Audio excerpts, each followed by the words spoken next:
Degenera la protesta contro il rigassificatore. Il ministro Clini a Trieste è favorevole a riesaminare il progetto.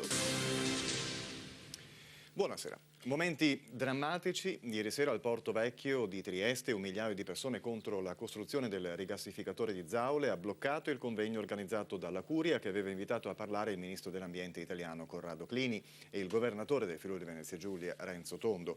I dissidenti hanno fatto irruzione nella sala bloccando i lavori prima che cominciassero ed hanno inseguito il ministro, che è stato scortato all'uscita dagli agenti della Digos. Stamane Clini ha partecipato ad un vertice in prefettura a Trieste ipotizzando la riapertura della procedura di autorizzazione integrata ambientale alla luce della lettera inviata al governo dall'autorità portuale triestina, che definisce pericoloso il sito di Zaule in relazione all'aumento del traffico marittimo. Silvia Stern. Un incontro sulle tematiche ambientali con oratori, il ministro all'ambiente Corrado Clini e il governatore del Friuli Venezia Giulia Renzo Tondo. Quale occasione più ghiotta per indire una protesta contro il rigassificatore? Ad oggi mai i toni sono stati così accesi. In pochi minuti i manifestanti hanno invaso la sala della centrale idrodinamica del Porto Vecchio di Trieste, sede dell'incontro. Il vescovo ha tentato invano di mediare con i dissidenti, che in un crescendo hanno inveito contro l'unico presente, Tondo.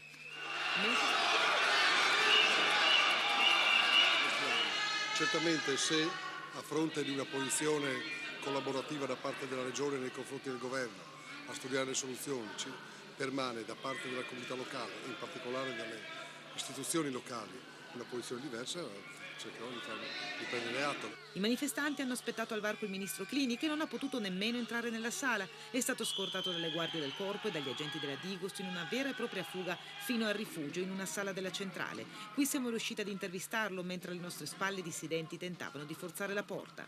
Se loro la smettono di urlare, di rullare i tamburi e sono disponibili a discutere, io sono pronto.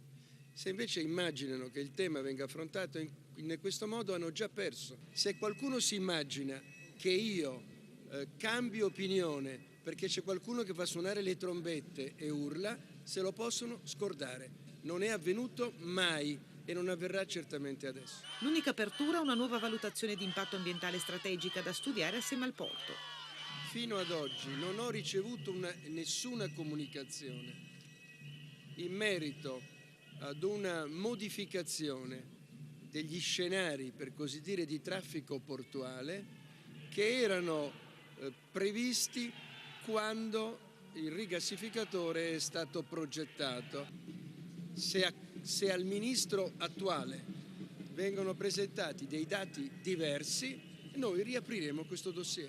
Prima di andarsene definitivamente, anche una parola sulla Slovenia. I problemi che la Slovenia solleva all'Italia, l'Italia li solleva alla Slovenia e li solleva alla Croazia. Ci vuole reciprocità. Non possiamo neppure accettare che la Slovenia possa imporre all'Italia delle condizioni e non sia disponibile a rispettare invece le indicazioni e le esigenze che l'Italia pone alla Slovenia.